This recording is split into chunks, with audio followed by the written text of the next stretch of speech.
Hey everybody, this is John Iadarola for the Young Turks. Obviously, I'm the host of the Damage Report, which hopefully you're watching every morning on YouTube TV or catching the podcast on the app. And if you've been watching the Young Turks over the past few days, you know that Cenk, Uygur, and myself have had a major disagreement about one fundamental result of some of Donald Trump's legal information that's come out starting on Tuesday and proceeding all the way until yesterday. And that has to do with whether all that's going on is actually going to result in Donald Trump leaving office anytime soon. And by soon, I mean Cenk believes that it's likely to happen before the midterm elections this November, but I think I would count soon as any time in the next year or so, or even possibly, typo in the title, I'm going to have to look up that. Great, now this is what you get for using your phone. I would count any time before his re-election attempt really as being soon. And I'll fix the typo, don't worry about that. And so I want to give a fair description of what Cenk's reasoning is, at least as in terms of how I understand it, and then give a few reasons why I don't believe that he's actually going to be going anywhere.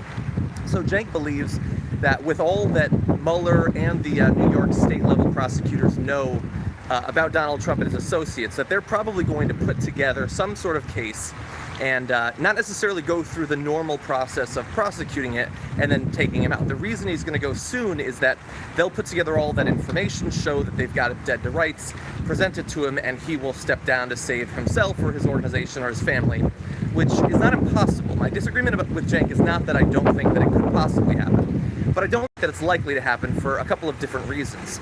The first is that him being presented with this information and not doing anything about it makes rational sense if what they have is actually enough to convict him or to take him out of office or to shut down his organization. But the thing is that he's not a rational person. He is a narcissistic person who lashes out at those who are against him. If he feels betrayed or like people have been disloyal or insulting, he will set fire to them and potentially himself to get his way. And so that means that he is not necessarily going to act in a rational fashion, even if it would be better for him. Thank you. I love them as well. So that's the first reason. I think that while the situation that Cenk sketches out makes sense for a lot of potential presidents, I don't think that it makes sense for Donald Trump based on all that we know of his personality. The second goes a little bit further. It's going to sound a little bit similar, but also a little bit different. And I talked about this on the Friday show.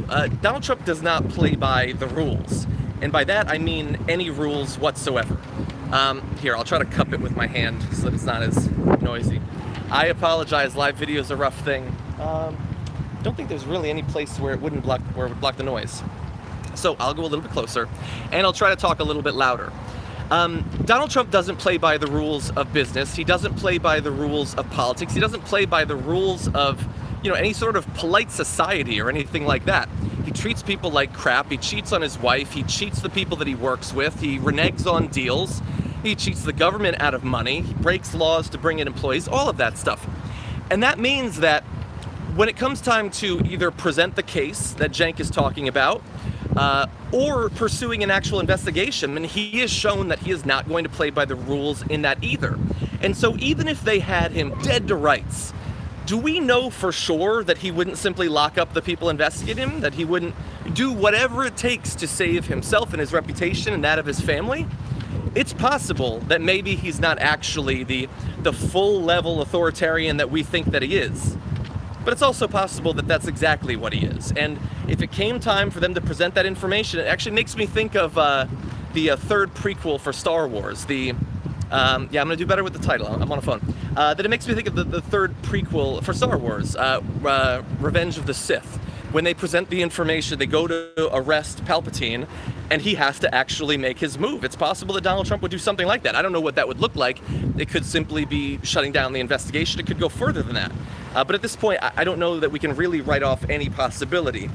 And the third is this: if it doesn't come to putting together that information and presenting him with some sort of case and saying, hey, it's time for you to step down, if they're actually going to go through with a normal investigation, that is an incredibly long, slow thing, as we've seen, both in terms of the investigation of Donald Trump, but even look at the people that they've gotten. Look at Paul Manafort. I mean, we've known for a long time that Paul Manafort had been breaking the law.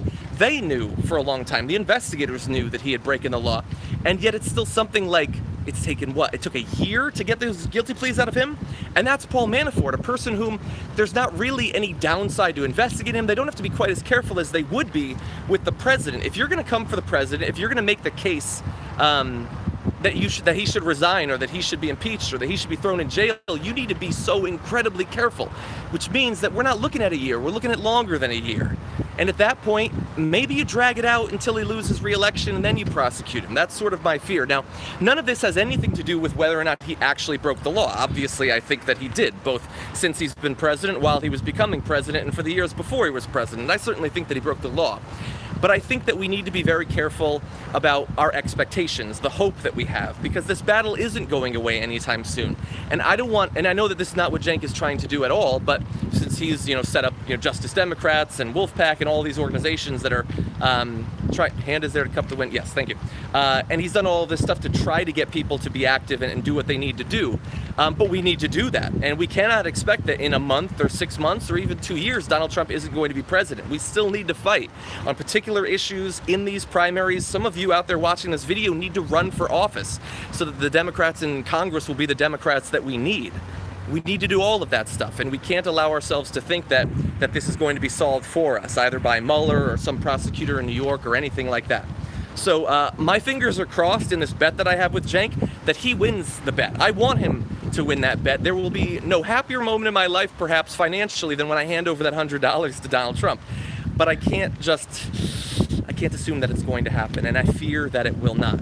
And if that is the case, then we need to do what we've known for a long time we need to do. We need to win in these midterms. We need to run awesome candidates in the next cycle. We need to choose the right Democrat in the primary, and they need to go on to beat him for re-election. And in the long run, that might even be better, because if he goes down legally, even if we know that he broke the law, even if they have all of the evidence, there will be many Americans who simply won't accept it. But if he's destroyed in an actual election, a fair election, that's a little bit harder for some of them to fight against. The fight will continue, but it'll be a little bit harder for them. Anyway, those are my thoughts. I'm going to go finish my workout. I'm going to fix the title, by the way, since it seemed to have really pissed off a lot of people. But anyway, thank you for watching this. Let me know what you think. You can, by the way, you can message me on Twitter at John Iadarola. Also follow Twitter, Damage Report there at The Damage Report, and you'll find out about all that we're doing on that show, the upcoming guests that we have, some awesome guests. And thank you. I'll see you soon.